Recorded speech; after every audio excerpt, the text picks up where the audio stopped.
Every Who down in Who Newville liked the holidays a ton. But where to get great prices on gifts, they had no idea. None. They searched and they searched for great gifts under $25. Gifts for spouses and friends and even their toddlers. When suddenly one Who shouted, Walmart has what you want, knowing they have Lego, Tree Hut, and low prices to flaunt. So they enjoy the holiday season as Who's often do. Cheering and shouting, Walmart has incredible gifts. Who knew? Find gifts they'll love under $25 at Walmart.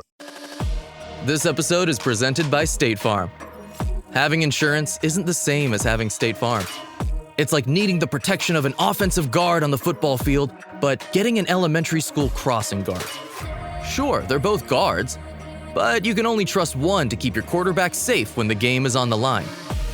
So don't settle for just any insurance when there's State Farm. Like a good neighbor, State Farm is there. 'Tis the season for all your holiday favorites, like A Very Jonas Christmas Movie and Home Alone on Disney+. Should I burn down the joint? I don't think so. Then Hulu has National Lampoon's Christmas Vacation. We're all in for a very big Christmas treat. All of these and more streaming this holiday season. And right now, save big with our special Black Friday offer. Bundle Disney Plus and Hulu for just $4.99 a month for 1 year. Savings compared to current regular monthly price. Ends 12/1. Offer for ad-supported Disney Plus Hulu bundle only. Then $12.99 a month or then current regular monthly price. 18 plus terms apply.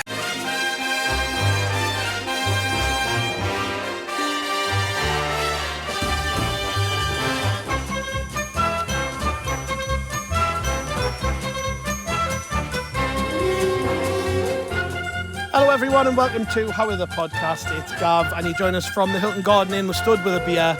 We're all soaking wet, but we're not bothered because Sunderland have probably just produced the best performance of the season to date, coming from 2-0 down at home against a brilliant Bournemouth side. What a win. What a win. I don't think I've processed this yet, that we've just done what we've just done. And it almost feels like I was expecting it to happen. This team has just keep surprising me. They don't know when they're beaten. I mean, Sam, you've been with us all season and you've been doing these pods with me. After every game since, March, April time, the home games.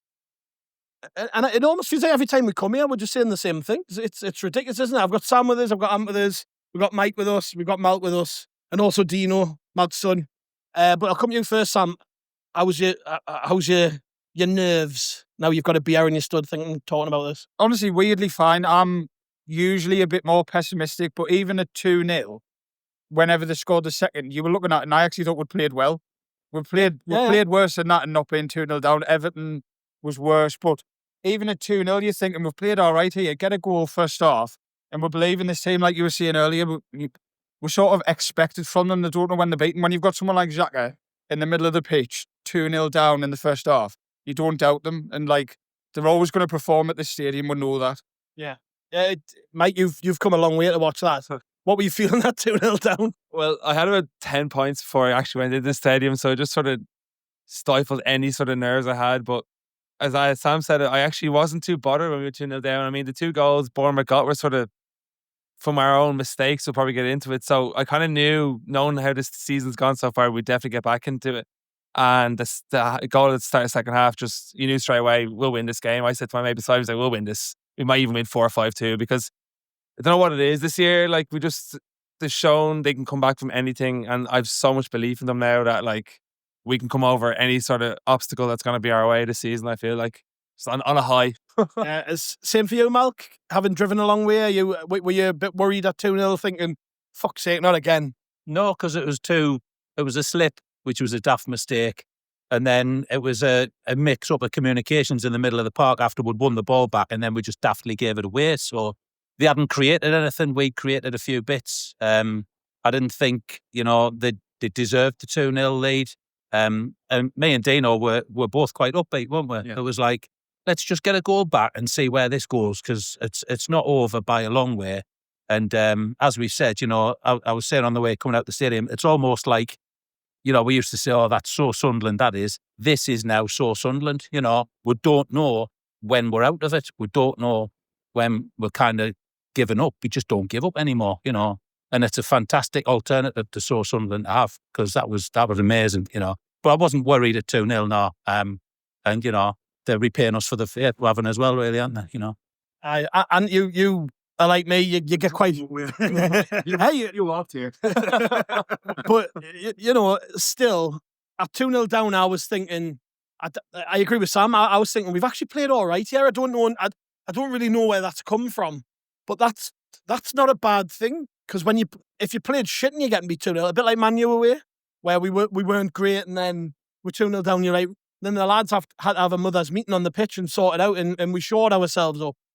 That was different today, because I completely agree with what the lads have said.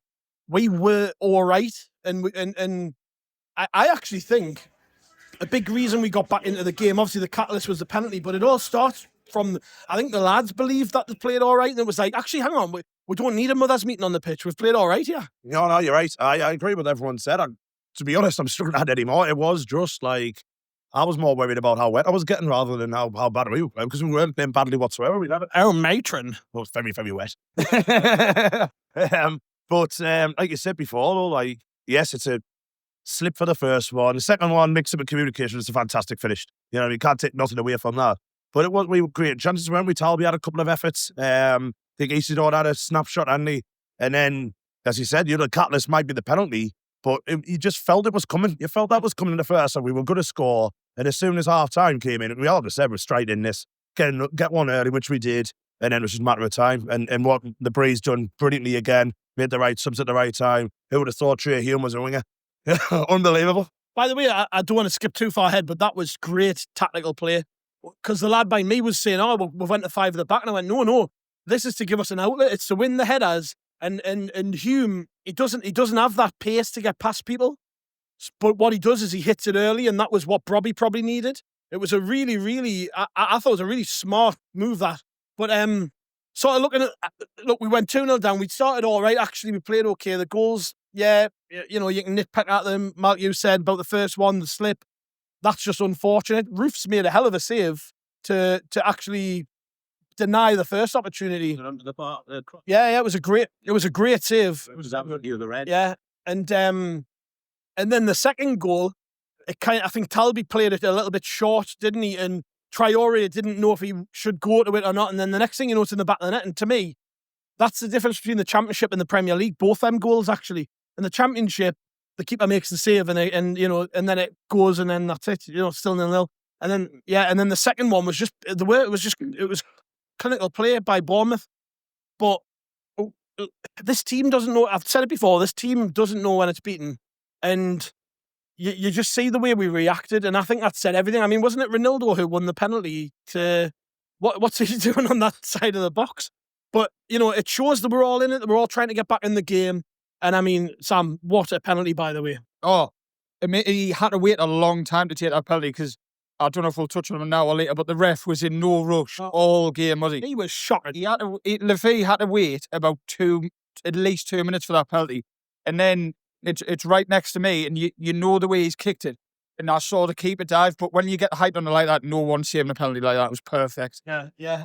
Was anyone worried when you saw Lafay taking it or not? No, I think he's actually an unreal penalty taker. Like, we were kind of looking at one stage, I think Siddiqui had the ball in his hand. I was like, what's going on here? Please give it to someone else. But as Sam said, it was probably a 7 or 8 minute wait before the penalty was actually taken. But the Fate absolutely roofed it, in fairness. It was an unreal goal. Yeah. I was just thinking, Mike Granit Xhaka grab it. But it shows that what kind of leader he is, that he hasn't got an ego.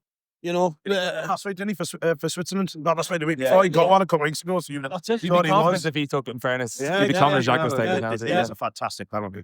Like the keeper goes the right way, and it's just straight to the top of the net. Fantastic. And to be fair to the Fate today, he was outstanding. Absolutely outstanding. Yeah. Would you say, Mike, that Lafay was probably the best player on the pitch? Because that was my feeling coming away today. There's a couple of candidates, but I thought Enzo Lafay today was unbelievable, and it shows to me why he's so trusted by the manager. I'm not going to say it's why he should play through the middle, because I think it doesn't matter where you put him. The manager trusts him to do whatever he's told. I think, there's one man you wanted to get on the ball and make things happen. It's going to be Lafay. There's probably no one else like him in our squad that can create opportunities for the players around him like him.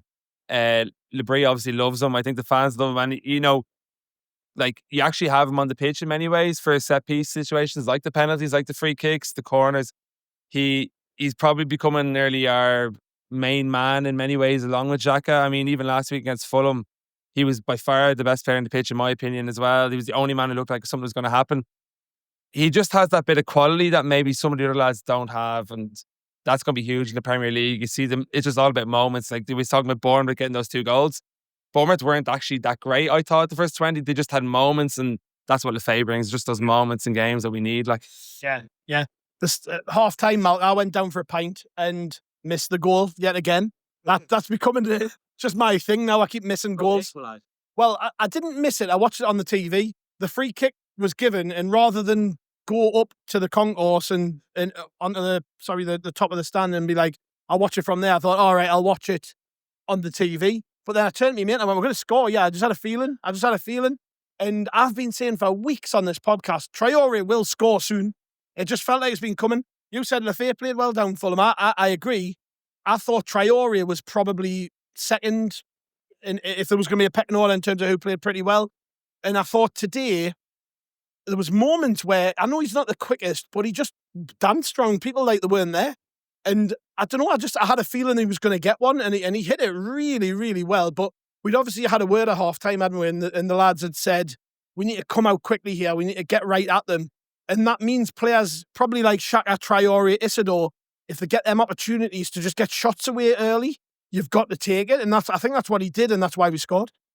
Yeah, I'd agree with that. I mean, he was our standout player, or one of the certain standout players for me down at Fulham, even though it wasn't hard to look good among the kind of mediocre performance that we put out.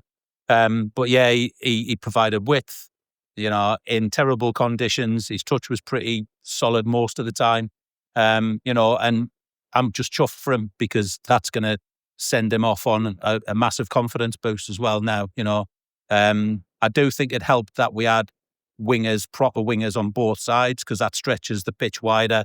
So having Talby on the other side meant that they couldn't, in other games he's been double marked when we've had Lefebvre on one side and him on the other. And I think that stifled what he's got. But today, as we walk now, just picking up on your other point, Gav, it was either Traore or Lefebvre who we thought was player of the match, because, they made difference pretty much every other touch they had. Whereas, I did think, if we were doing, I haven't seen the ratings or anything like that yet, but if we were doing ratings, the one player I normally love and who thrives in stuff like this was Siddiqui. I thought he was a little bit quiet today in the middle of the park. But that doesn't matter. We got the win. He did his job, and yeah, I think both Traore and obviously we'll go on to the other goals for Brobbey, and that they're just going to fill these lads with even more confidence, when a lot of teams would have just given up on that and they just worked their asses off for it, which was fantastic. Yeah. And at 2s each, Sam, I thought there was only one team winning this. We were. I honestly think Bournemouth just didn't. The conditions, they weren't enjoying it. It was windy. It was chucking down with rain. The crowd were inspired. Our players had obviously got the heckles up a bit because they'd realised, we're in this now. We can still win this game. And the physicality was on another level at times. And the referee done his best to spoil it. I don't want to talk too much about the referee, but he done his best to spoil it. It's getting worse. Yeah. And for me, I just think I think there was only one team were going to win that game, if anybody. But talking about Bournemouth, how many times have we stood here and talked about the opposition after the game, and they've got one or two great players, but then not much else? Like, they played okay football, but everything went through Semenyo. He's brilliant. He is. Should I tell you who really stood out for me from their perspective? The striker, Evan Nilsson. He was dropping deep, wasn't he? Just the way that the ball sticks to him. Yeah. There was a moment in the first half where there was like 4 of our lads around him, and he come out with the ball. And then, to be honest, I don't really know who he is. I don't really pay much attention to other teams. My mate was like, it's a record signing, 50 million. And I was like, fucking hell, 50? Purina believes no one should have to make the impossible choice between their own safety and their pets. But nearly half of domestic abuse survivors delay leaving because they can't bring their pets with them. Through the Purple Leash Project, Purina is helping create more pet-friendly domestic violence shelters so survivors and their pets can escape and heal together. Visit Purina.com/purple to learn more. Introducing Oakley Meta Vanguard, the new performance AI glasses designed for athletes. With hands-free capture on an action-ready ultra-wide camera, powerful open-ear speakers, and built-in Meta AI that syncs with your Garmin devices for real-time insights while you train. Take your performance to the next level with Oakley Meta Vanguard. Athletic intelligence is here. Learn more on meta.com. Well, he looked good, but he didn't look 50 million quicker. But like, yeah, they had some good players, and we were like, we're talking about our players playing well, but we are such a team. Do you know what I mean? Talking about Grafton, every team I've seen come up here is they've got one or two good players, but you hit them early or you mark them out the game and they don't really know what to do. Whereas we move as a unit. Like you were talking earlier about Hume coming on at right wing. Who would have thought that? But everyone knew what was happening. It's like they worked on it. Hume knew, and by the way, Hume got booked within like a minute, and it didn't phase him at all. He put in 2 crunches at the end. Yeah, he had to take that booking, by the way, because they were getting away. Had to take it, but I don't really know what my point is. But the point I think I'm trying to make is that we're a unit, and the lads coming on like Brobbey's got 2 goals, 1 assist. He hasn't started a game. Do you know what I mean? They're all in it together, and it's meant to see. How much shit have we seen over the years? Just enjoy this, because I am. Yeah. To double back on that as well, though, like how many times have we, like, as podcasters, gone on about referees because, you know, they've cost us results? That could have easily today cost us the results. He should have sent Alex Scott off in the first half because he made like 3 or 4 really bad tackles. It was obviously the bad tackle on Jagger, the penalty, which was probably a yellow card, and then he nearly frigging hung Ronaldo by his top in the first half. And how many times we've gone, this referee's awful, and we've come away.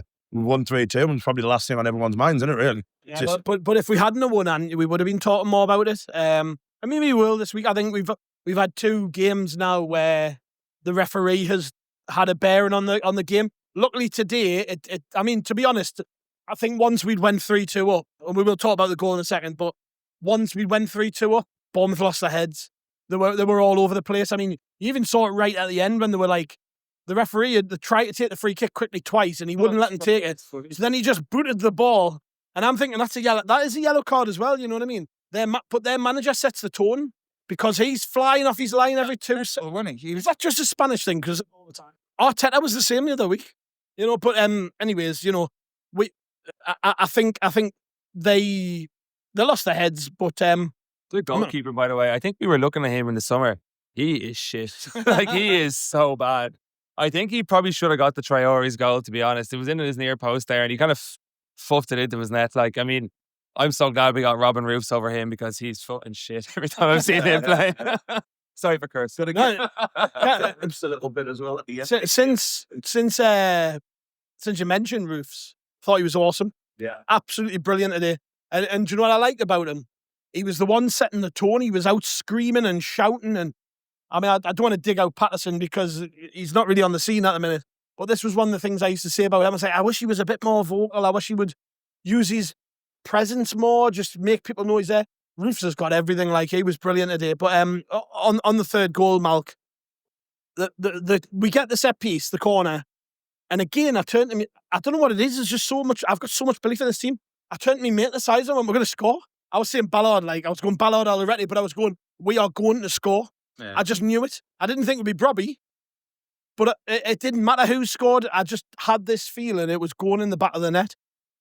And that's the belief that this team have given us, isn't it, across the season? Like, now we're twos each in a game, we're at home, and you're just like, yeah, we're going to score, yeah. I agree. And you know, I don't think the fact that Alderete and Ballard are such a threat wasn't a factor. Because teams have seen them, so everybody's focusing on them. And I was I was in the gods on the Premier Concourse, but I was pretty much behind Brobbey as he went and played that header, and he had miles of room. So I'll have to watch it back because I was at the other end of the pitch. But whatever happened with the rest of the team, they created space, and he absolutely drilled that past the goalie. The goalie had no chance, you know. But you could feel it coming. You know, you made the point earlier on, Gav, about I think Bournemouth's heads dropped when we went ahead. I think the heads dropped when we equalised, to be honest. They weren't in it anymore. And I read something during the week that they have a tendency in the last third of the games to drop away a little bit, you know, which is another reason with our kind of till the end ethos that we were always going to have a bit of a sniff. But, you know, need to say it back, but he absolutely drilled that header in the corner. And I think if he hadn't have done there would have been one or two others that would have finished that off because we had them on the ropes at that point. And, you know, it was deserved with what we played for that point, you know, all the way through. Yeah, Brobbey is showing his worth, and he's starting to do things and get, like, to be honest, his all-round performance wasn't great. He looked knackered by the end of the game. Like, it's weird. A sub comes on and they look wrecked, but I'm not bothered when because he's such a nuisance. The amount of times the ball come into him, and it's probably 70-30 in the favour of the defender, and he's holding it up and shielding the ball and things like that. And I'm thinking, I'm so glad that we've got that option off the bench. It's interesting the way we're using him as well, because centre-halves are playing against Wilson for 60 minutes, and he's maybe the opposite centre-forward. You've got to think about Wilson going the other way, and then we're bringing on a battering ram. So it's like asking two centre-halves who are knackered to change the whole game plan. So I like the way we're using him, but I think he'll be starting soon. Like, I love that type of centre-forward. It's like sort of old-fashioned, and when he went up for that header, it was just, you just knew what was happening. I couldn't believe it. I don't think they had anyone on the post for it. It just went straight in. Yeah. Well, it was like the whole ground, because the ref, once again, just made everyone stop for 5 minutes. And the whole ground was singing about Ballard. And it was like Bournemouth just went for Ballard and just left Brobbey. It was mental. It was because Ballard had been fouled in the... I never get why they stop it before it comes in. Just let the ball come in and give a penalty. Mate said, doesn't make any sense. Honest, those same words came out of my mate's mouth. He said, I don't understand that. Like, let the ball come in and give a penalty and show authority. I mean... He had no authority, him. Like, absolutely zero authority. Worst ref of the season, I would say. Easy. And we've had some bad ones, like... Yeah, but they're getting worse. Yeah. Is there actually a good ref? That's what I thought. Is there a good referee? Well, there probably is, but they're probably the ones who aren't allowed referee us. Like Michael Oliver's a half-decent referee. Because then I see him getting slated off, like, Arsenal fans. No one likes the ref. No one likes the ref. No, but you, to be honest, because he sent a player off, he gave us a penalty. So there's probably... I reckon Bournemouth fans are probably saying, like, we feel aggrieved, you know? It can't be aggrieved for the red card. Like, if you watch it back, I was coming. it is such... Was it an elbow? Yeah. So Sadiqi's not even doing anything. Lad just runs around and just elbows him in the throat. So, like, it's an absolute, like... It might be one of them ones that gets... I don't know if you can give them more of a ban, but it might be. Like, it's not even went for the ball. He just went and basically assaulted someone on a football pitch. So I think he was down in a heap at the end, wasn't he? I hope he's all right. Like, I don't know if anybody's seen anything, but he's suspended for Wednesday now, I think. Did he get booked? I think he got booked near the end. Did he? Oh, I don't know if he did. Check that, but yeah, someone checked that while we were recording. I'm not sure he did. But I just heard someone going behind. Sadiqi's gone on Wednesday. I didn't get booked. No, who did get booked? Blame Ken behind me for that. So we're all right on the centre midfield front. Are we all right? No. Do you know what it is though? I think that's being able to trust your players, right? Because Xhaka and Sadiqi, they know that they're on that balance now, so they're not diving and lunging into tackles. Maybe that's took something away from Sadiqi a little bit, because I think it was Martin when we done the preview pod this morning. He was saying, like, he actually thinks the last couple of games Sadiqi's maybe been a couple of steps off, just not been quite there. And I think today again, I think he worked his arse off, but it actually wasn't a game that suited him, because it was such an open game. Yeah. Like, it was mad at times. I was thinking, Jesus, we are wide open. But what we did is we went toe-to-toe with Bournemouth, because that's how they play. And to be honest, it's to their detriment, because at 2-0 up, they should not be letting us back in the game. That should be it, right? Control the possession, shore things up, keep a hold of the ball, get into half-time at 2-0, second half again, try and control the ball and just slow the game down in the way that very good teams do. And I don't think they did that. Well, they were thinking about how many they could get, weren't they? You know, you seen, like, just after the goal as well, like, after the second one, they were pushing forward and everything like that, and then they made a little bit of an error and we, like, broke away. And that's why I was so comfortable about it, because they just didn't change. They didn't start, like, you know, time wasting or anything like that. They were like, we might win this 4-5-0. And unlucky, lads. Well, we are going to enjoy the rest of our... Is anyone out tonight? Well, Sam, you're not out. No, I'm not out in this. Match of the day and a takeaway tonight. I'm on an engagement due, then I might be out down South Shield. I'm praying them black and white twats get beat. I don't know what the score is. They're winning now. Are they? Oh, well. Well, actually, whatever. Regardless, it would just be the cherry on top of the cake. But regardless, that is our next home game. And that'll be the next time we all convene, probably after the game. If we win, then Be the stress either way. So I don't. I am back in the morning. I'm meant to be back in the morning with Chris and Jeff Brown from BBC Newcastle. BBC Look North. Sorry. Do you want to tar him with the Newcastle brush there? That's the BBC. Yeah, but to be fair, he doesn't anymore, bless him. But yes, Jeff Brown will be joining me and Chris in the morning. God knows what state I'll be in, so I'm going to enjoy my night. And we'll see you all tomorrow. Thank you very much.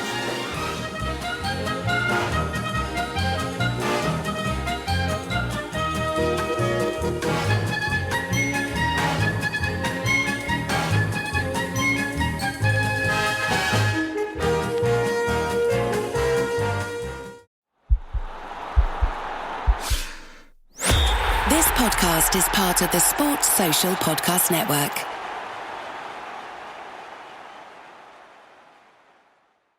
Hey, Ryan Reynolds here, wishing you a very happy half-off holiday because right now Mint Mobile is offering you the gift of 50% off unlimited. To be clear, that's half price, not half the service. And Mint is still premium unlimited wireless for a great price. So that means a half day. Yeah? Give it a try at mintmobile.com/switch. Upfront payment of $45 for 3-month plan, equivalent to $15 per month required. New customer offer for first 3 months only. Speed slow after 35 gigabytes if network's busy. Taxes and fees extra. See mintmobile.com.